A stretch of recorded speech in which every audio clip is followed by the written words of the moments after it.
Senator Paul. Dr. Fauci, the idea that a government official like yourself would claim unilaterally to represent science, and that any criticism of you would be considered a criticism of science itself, is quite dangerous. Central planning, whether it be of the economy or of science, is risky because of the fallibility of the planner. It would not be so catastrophic if the planner were simply one physician in Peoria. Then the mistakes would only affect that physician's patients, the people who chose that physician. But when the planner is a government official, like yourself, who rules by mandate, the errors are compounded and become much more harmful. A planner who believes he is the science leads to an arrogance that justifies, in his mind, using government resources to smear and to destroy the reputations of other scientists who disagree with him. In an email exchange with Dr. Collins, you conspire, and I quote here directly from the email, to create a quick and devastating published takedown of three prominent epidemiologists from Harvard, Oxford, and Stanford. Apparently there's a lot of fringe epidemiologists at Harvard, Oxford, and Stanford. And you quote in the email that they, or from Dr. Collins, and you agree that they are fringe. And immediately there's this takedown effort. A published takedown, though, doesn't exactly conjure up the image of a dispassionate scientist. Instead of engaging them on the merits, you and Dr. Collins sought to smear them as fringe and take them down. And not in journals, in lay press. This is not only antithetical to the scientific method, it's the epitome of cheap politics, and it's reprehensible, Dr. Fauci. Do you really think it's appropriate to use your $420,000 salary to attack scientists that disagree with you? The email you're referring to was an email of Dr. Collins to me. If you look at the email... That you responded to and hurried up and said, I can do it, we got something in Wired magazine. No. I think in usual fashion, Senator, you are distorting everything about me. Did you ever object to Dr. Collins' characterization of them as fringe? Did you write back to Dr. Collins and say, no, they're not fringe, they're esteemed scientists, and it would be beneath me I did not to do that? You responded to him that you would do it, and you immediately got an article in Wired, and you sent it back to him and said, hey, look, I've got him, I nailed him in Wired of all scientific publications. That's not what went on. There you go again. You just do the same thing every hearing. That was your response. And this wasn't the only time. So your desire to take down people... You're absolutely incorrect. As usual, Senator, you are incorrect almost everything you say. Well, no, you deny, but the emails tell the truth of this. No. This wasn't the only time. Your desire to take down those who disagree with you didn't stop with Harvard, Oxford, and Stanford. You conspired with Peter Daszak, who you communicated with privately, and other members of the scientific community that wrote opinion pieces for Nature. 5 of them signed a paper for Nature, an opinion piece. 17 signed a paper that called it conspiracy theory, the idea that the virus could have originated in the lab. Do you think words like conspiracy theory should be in a scientific paper? Senator, I never used that word when I was referring to it. You're distorting virtually everything. Did you communicate with the 5 scientists who wrote the opinion piece in Nature where they were describing, there's no way this could have come from the lab? That was not me.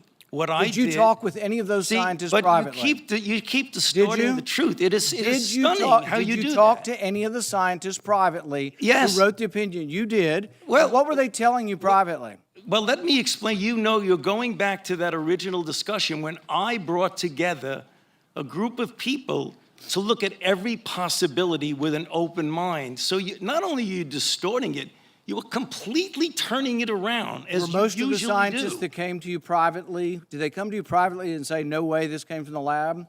Or was their initial impression, Dr. Gary and others that were involved, was their initial impression actually that it looked very suspicious for a virus that came from a lab? Senator, we are here at a committee to look at a virus now that has killed almost 900,000 people. And the purpose of the committee was to try and get things out, how we can help to get the American public. And you keep coming back to personal attacks on me that have absolutely no relevance to reality. Do you think anybody has had more influence over our response to this than you have? Do you think it's a great success? Do you think it's a great success what's happened so far? Do you think the lockdowns were good for our kids? Do you think we slowed down the death rate? More people have died now under President Biden than did under President Trump. You are the one responsible. You are the architect. You are the lead architect for the response from the government, and now 800,000 people have died. Right. Do you think it's a winning success, what you've advocated for government? Senator, first of all, if you look at everything that I said, you accuse me of in a monolithic way telling people what they need to do. Everything that I've said has been in support of the CDC guidelines. Wear a mask, get boosted. And you've advocated to make it coercive and done through force. Everything you've that I've advocated said. that it be done by mandate. Right. You've advocated that your infallible opinion be dictated by law. Right. So again, Madam Chair, I would like just a couple of minutes because this happens all the time. You personally attack me, and with absolutely not a shred of evidence of anything you say. So I would like to make something clear to the committee. He's doing this for political reasons.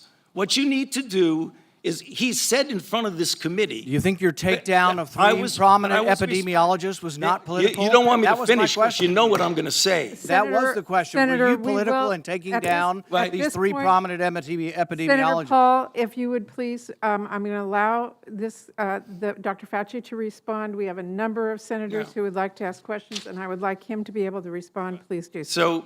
So the last time we had a committee, or the time before, he was accusing me of being responsible for the death of 4 to 5 million people, which is really irresponsible. And I say, why is he doing that?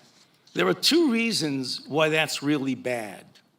The first is it distracts from what we're all trying to do here today, is get our arms around the epidemic and the pandemic that we're dealing with, not something imaginary. Number two, what happens when he gets out and accuses me of things that are completely untrue is that all of a sudden that kindles the crazies out there, and I have threats upon my life, harassment of my family and my children with obscene phone calls because people are lying about me. Now, I guess you could say, well, that's the way it goes. I can take the hit. Well, it makes a difference. Because as some of you may know, just about 3 or 4 weeks ago, on December 21st, a person was arrested who was on their way from Sacramento to Washington, D.C. at a speed stop in Iowa. And the police asked him where he was going, and he was going to Washington, D.C. to kill Dr. Fauci. And they found in his car an AR-15 and multiple magazines of ammunition, because he thinks that maybe I'm killing people. So I ask myself, why would Senator want to do this? So go to Rand Paul website, and you see Fire Dr. Fauci with a little box that says, contribute here. You can do $5, $10, $20, $100. So you are making a catastrophic epidemic for your political gain. So you have politically attacked your colleagues and in a politically reprehensible way attacked their reputations. Okay, you won't defend it. You won't argue it. You'll just simply turn around the attack. We're going to continue this hearing. We have a number of questions from just other senators. One more minute, please. Well, Dr. Fauci, I really appreciate your response, but we do have a number of questions from senators, and we do have a second round, and I'm being asked to make sure that everybody has their time. So thank you. Thank you very much for allowing me, Madam Chair. Okay.